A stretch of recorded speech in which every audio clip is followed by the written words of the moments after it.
ತ್ರೇತಾಯುಗದಲ್ಲಿ ವಿಷ್ಣುವಿನ ಅವತಾರನಾದ ಶ್ರೀರಾಮನು ಸೀತಾಮಾತೆಯೊಂದಿಗೆ ಅಯೋಧ್ಯೆಯಲ್ಲಿ ರಾಜ್ಯಭಾರ ಮಾಡುತ್ತಿದ್ದ ಕಾಲ. ಒಂದು ದಿನ ಸೀತಾರಾಮರ ನಡುವೆ ನಡೆದ ಸಣ್ಣ ಕಲಹದ ಪರಿಣಾಮವಾಗಿ ಶ್ರೀರಾಮನು ಸೀತೆಯನ್ನು ಸ್ವಲ್ಪ ಕಾಲ ದೂರ ಇರಲು ಹೇಳಿದರೆಂಬ ಪುರಾಣ ಕಥೆಯೊಂದು ಪ್ರಚಲಿತವಾಗಿದೆ. ಕಾಲಕ್ರಮೇಣ ಈ ವಿರಹದಿಂದ ಸೀತಾಮಾತೆಯ ರೋಷರೂಪವು ಲಕ್ಷ್ಮೀದೇವಿಗೆ ಸೇರಿ ಕ್ಷೀರಸಾಗರದಿಂದ ಹೊರಬಂದು ಭೂಲೋಕಕ್ಕೆ ಬಂದರೆಂಬ ಮಾತುಗಳಿವೆ.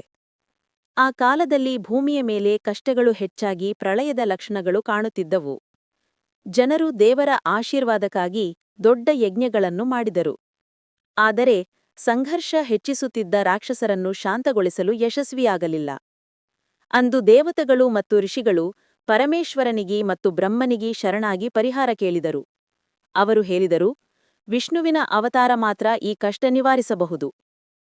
ಶ್ರೀ ಮಹಾವಿಷ್ಣು ತಿರುಕುವಡಿಯ ಮೇಲೆ ವಿಶ್ರಾಂತಿಯಾಗಿದ್ದಾಗ ಭೂದೇವಿ ತಮಗಾಗಿರುವ ನೋವನ್ನು ಮನವಿ ಮಾಡಿದರು.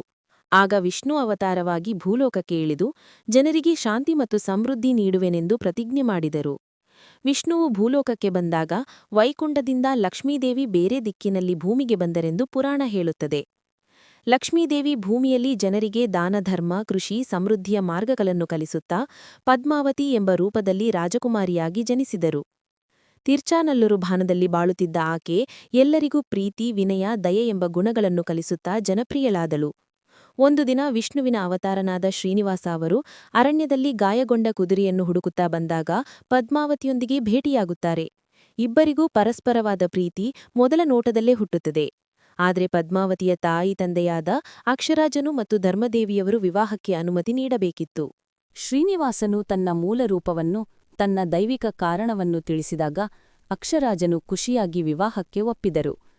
ಅದ್ಭುತ ವೈಭವ, ದಿವ್ಯ ಮಂಗಳಧ್ವನಿಗಳ ನಡುವೆ ಪದ್ಮಾವತಿ ಶ್ರೀನಿವಾಸರ ದಿವ್ಯ ವಿವಾಹ ನಡೆಯಿತು. ದೇವತೆಗಳು, ಗಂಧರ್ವರು, ಋಷಿಗಳು ಆಲ್ ಸಾಮೂಹಿಕವಾಗಿ ಈ ದಿವ್ಯ ಕ್ಷಣವನ್ನು ಸಾಕ್ಷಿಗಳಾದರು. ವಿವಾಹದ ನಂತರ ಶ್ರೀನಿವಾಸ ಪದ್ಮಾವತಿ ದಂಪತಿ ತಿರುಮಲದ ಪರ್ವತಕ್ಕೆ ತೆರಳಿ ಅಲ್ಲಿ ಜನರ ಕಷ್ಟಗಳನ್ನು ನಿವಾರಣೆ ಮಾಡುವ ಕಾರ್ಯದಲ್ಲಿ ತೊಡಗಿದರು. ಆದರೆ ಲಕ್ಷ್ಮೀದೇವಿ, ವೈಕುಂಠದ ಮಹಾಲಕ್ಷ್ಮಿ, ಆ ವಿಚಾರವನ್ನು ತಿಳಿದಾಗ ತಿರುಮಲಕ್ಕೆ ಬಂದು ಶ್ರೀನಿವಾಸರನ್ನು ಪ್ರಶ್ನಿಸಿದರೆಂಬ ಪ್ರಸಿದ್ಧ ಪುರಾಣವಿದೆ. ಇಬ್ಬರು ದೇವಿಯರು ಎದುರಾಗುವುದರಿಂದ ಭೂಮಿಯ ಮೇಲೆ ಒತ್ತಡ ಹಾಗೂ ಅಶಾಂತಿ ಉಂಟಾಗದಂತೆ ವಿಷ್ಣುವು ತನ್ನ ತಪಸ್ಸಿನಲ್ಲಿ ಲೀನನಾದನೆಂದು ಹೇಳಲಾಗಿದೆ. ಆಗಿನಿಂದ ತಿರುಮಲದಲ್ಲಿ ಶ್ರೀನಿವಾಸನು ಶ್ರೀ ವೆಂಕಟೇಶ್ವರ ಎಂಬ ನಾಮದಿಂದ ವಾಸವಾಗಿದ್ದಾನೆ. ಲಕ್ಷ್ಮಿ, ಮಹಾಲಕ್ಷ್ಮಿ, ಪದ್ಮಾವತಿ, ಭೂಲಕ್ಷ್ಮಿ ಇಬ್ಬರು ದೇವಿಯರು ಶ್ರೀನಿವಾಸನ ದಿವ್ಯಶಕ್ತಿಯ ಎರಡು ರೂಪಗಳೆಂದು ಭಕ್ತರು ನಂಬುತ್ತಾರೆ. ಈ ದಿವ್ಯ ಜೋಡಿ ಲಕ್ಷ್ಮೀ ವೆಂಕಟೇಶ್ವರರು ಇಂದಿಗೂ ಭಕ್ತರ ಕಷ್ಟಗಳನ್ನು ದೂರ ಮಾಡುತ್ತಾ ಐಶ್ವರ್ಯ, ಶಾಂತಿ, ಪ್ರೀತಿ ಹಾಗೂ ಸಮೃದ್ಧಿಯನ್ನು ನೀಡುವ ಜೋಡಿಯಾಗಿ ಆರಾಧಿಸಲ್ಪಡುತ್ತಾರೆ.